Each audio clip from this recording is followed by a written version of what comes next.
Bonjour, je suis Claire du blog Science Ludique et aujourd'hui je te propose de nous intéresser à la question du sommeil et des écrans, de l'utilisation des écrans. Mais avant de s'intéresser à cette question, je t'invite à t'abonner à ma chaîne pour ne rien louper des nouveautés. Alors voilà, l'Institut national du sommeil et de la vigilance a mené l'enquête. 91% des Français utilisent un écran avant de dormir. Il y a même 39% des Français qui utilisent cet écran sous la couette. Mais n'est-ce pas un peu gênant pour la qualité du sommeil? Je te propose de mener l'enquête. En fait, les écrans et le sommeil ne font pas bon ménage, et cela pour 3 raisons.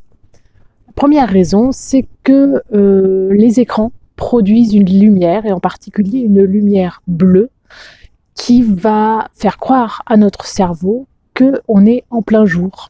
Il va donc y avoir une diminution de la sécrétion de la mélatonine étant une molécule qui indique à notre corps qu'il est temps de se relaxer, tant au niveau des muscles que d'autres organes pour préparer le sommeil.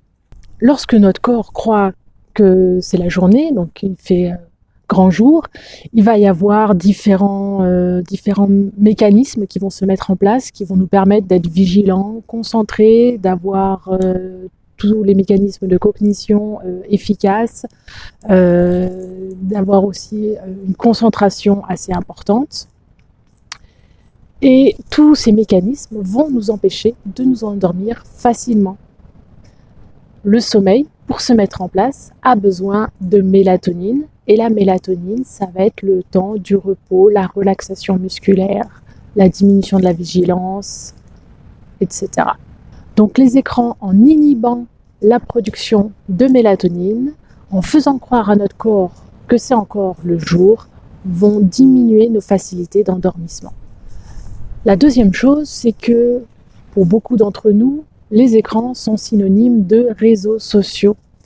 Et les réseaux sociaux vont activer nos émotions. Ça défile tellement vite, il y a tellement d'informations, de la joie, de la colère, des coups de gueule, de la peur, de l'inquiétude, beaucoup d'émotions qui défilent sur les réseaux sociaux. Et tout cela va stimuler notre cerveau. Et on ne va pas entrer dans cette phase de relaxation. Tout à l'heure, je parlais de la relaxation musculaire, mais il y a aussi une relaxation du cerveau, des émotions qui vont s'apaiser. Et la présence importante des réseaux sociaux sur nos écrans va diminuer cette relaxation émotionnelle et donc va diminuer nos facilités d'endormissement. Et la dernière chose, c'est que 20% des Français gardent leur téléphone portable en mode veille, et même pire, 92% des Français qui reçoivent un SMS, donc un message pendant la nuit, vont y répondre tout de suite.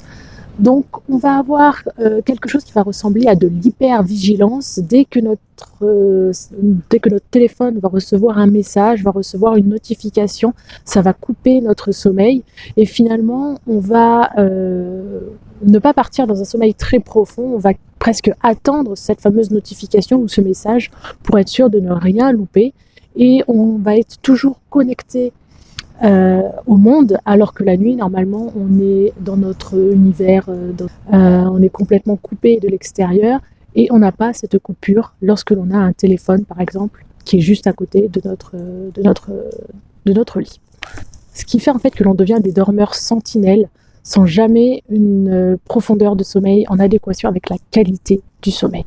Il faut savoir que on aura beau faire des siestes dans la journée, on ne va pas récupérer la dette de sommeil que va causer l'utilisation de téléphone ou d'écran de manière plus générale en soirée.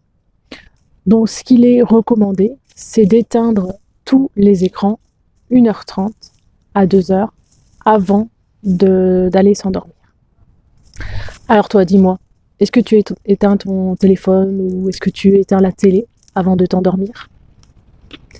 Si toi aussi tu as des questions, je te laisse les mettre juste en dessous de la vidéo et je me ferai un plaisir d'y répondre dans une prochaine vidéo. Allez, à bientôt les petits scientifiques.